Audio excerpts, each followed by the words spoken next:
Hello, MGT 406, Dan Matre here. This is our second screencast. It will cover section 4. Section 3 we covered, quite well, I believe, in class. So this will help you for your section due and to be uploaded on July 28th. So what I have opened here is session 5 on our Moodle site, and what I've created is a folder.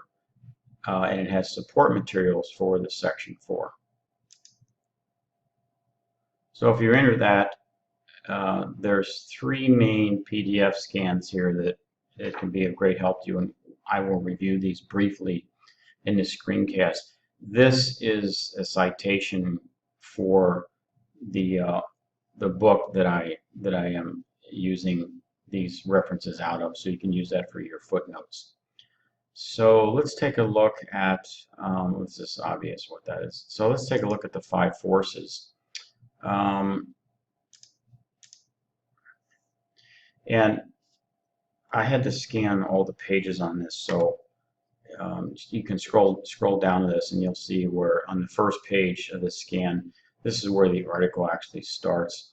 And it's referencing Michael Porter's his 5 forces model.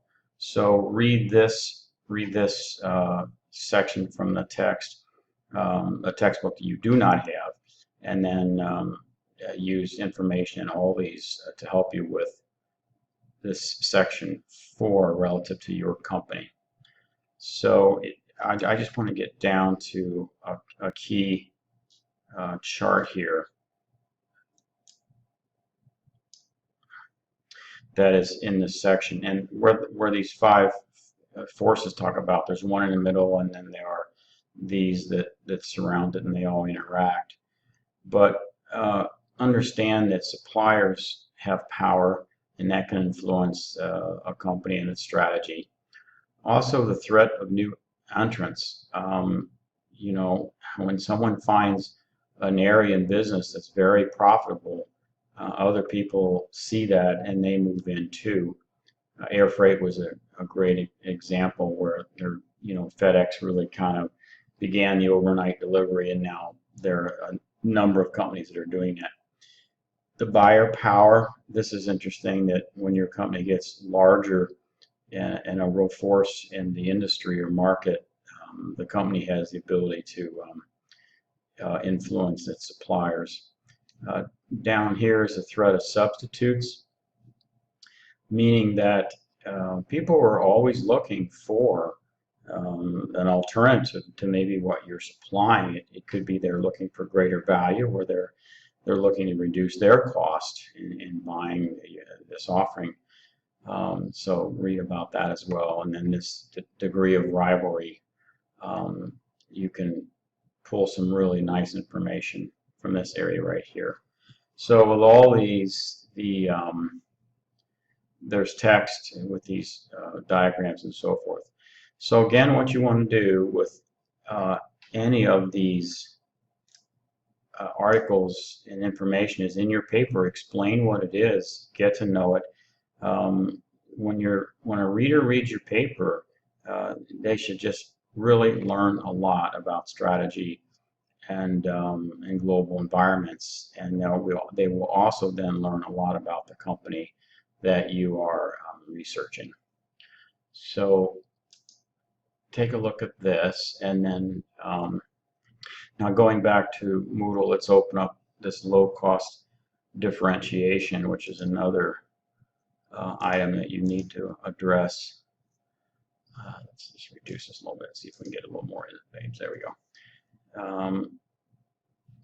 So here's some overview work right here, and I think this actually goes into the next page where it gets into this of this particular model. So scan through this and find this, and here it talks about Michael Porter's 4 positions, low cost differentiation, focus, cost leadership, and focus differentiation. What's the most communicative on this is this graphic model that has been developed. This has kind of evolved over years. The 2 key things here you want to look at what Porter was saying, that there's really two worlds that you can be in. One is to be a low cost provider. So Walmart, that's what they did. They said we are going to, was it, I don't know what their slogan is, lowest cost every day, or they're the lowest cost always. But that's an example of this low cost leadership. He said that the other way you can position your products or service and offerings is one of differentiation, and that also a lot of times aligns with being able to command a higher price. Rolex watches would be an example, or Porsche. It really to date has been hard to find a car that delivers the value that a Porsche brand does. Although people are starting to emulate them a little bit, so this differentiation starts to erode or can erode over time. So look at your organization, and from a corporate level, can you identify if they are a low-cost provider or differentiation? On this axis, he talks about, is it a broad industry-wide target that you're going after, and that's what these two are aligned with, or is it a very lower particular, or even a niche market that you can be right here? So even within differentiation, you can be focused in certain strategic markets. Now, I do think that there is some middle ground here. I mean, I think about Kohl's. Walmart has clothes; they sell apparel, and Macy's sell apparel over here in differentiation, higher price point. And is there something in the middle? So, this is a pretty old model, but it's one that people still talk about. You want to be just a low-cost provider, or do you want the differentiation?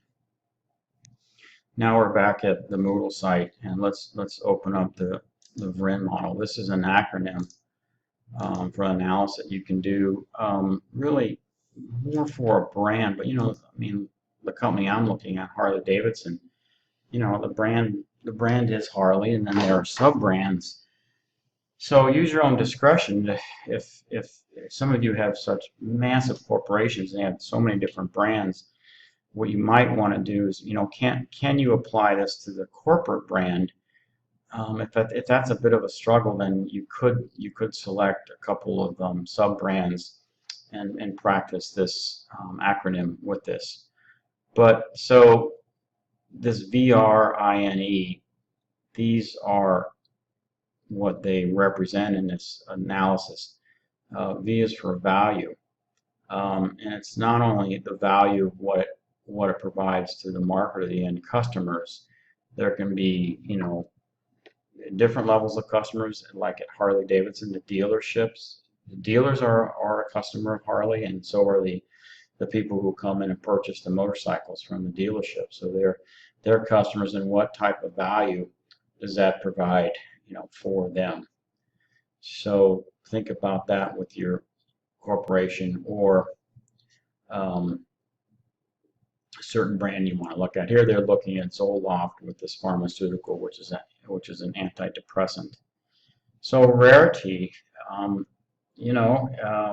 if you have something that no one else has, that's pretty great, because back to the differentiation versus low cost, if you have something others don't, then you have the ability to charge more money for that product or services. How easy is it to imitate the offering?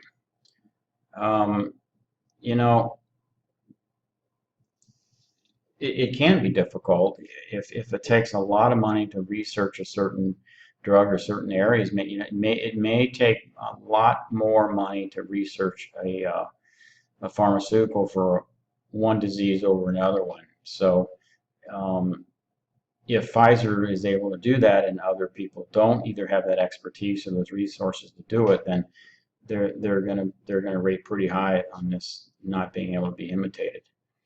And then how easy is it to substitute? How easily can a competitor come in and offer that substitution product? So think about that. And then exploitability. If a corporation has to implement, you have to get your new product idea, your new value proposition to the market, um, or it's not worth anything to the shareholders and the stakeholders, right? Because it won't generate revenue and eventually generate bottom line profits. And that's when you buy stock in a company, you're taking a risk. So you need a return on that risk. So, read through this, and then, and I'm thinking more and more with your larger companies, you may want to just select, a brand or two within your corporation and apply this acronym to it. So this is the Varian model. So these are some support materials that can help you. Certainly, feel free to pull in other outside sources too. These are just some basic building blocks you can work with. And then the other thing in this section 4 is that we're asking you to list some of the industry competitors. So there may be a lot of those for certain companies. I know with the company Disney, there may not be that many large competitors. Now, you can also take it a next step if you wish, and that is there are direct competitors and there are indirect competitors. So I'll just use Disney as an example. There are theme parks, so SeaWorld, or Universal Studios, as we discussed in class, may be competitors. They're direct competitors. But there are indirect competitors too, and there could be movie theaters, there could be alternatives to the type of entertainment that you're maybe receiving at a park. So maybe even possibly video games are getting so realistic that you could virtually maybe experience the park in some ways by doing that. So if you'd like to dive into that a little bit, you certainly could do that. So I hope this is helpful with your section 4. Seriously, keep up the great work. This class is creating some very, very nice papers. And I'd like you to imagine giving this research paper to maybe a family member, or maybe one of your parents, or someone in business, and I will assure you, if you all continue to work the way you're doing right now, these will be some very impressive papers, and I think anyone who would read your paper would be very impressed with it. So keep that in mind, that who could you hand this to show the great work that you're doing in this class, and to show all the great skills you've learned here while at Alverno College. So keep at it. This section's, I think, a little bit less stressful than some of the earlier ones, and I think you'll do a great job. So as usual, if you need to email me, please do. And best of luck, and we'll keep this information coming to you for the next session, and when we see you again in a couple weeks. All right, thanks.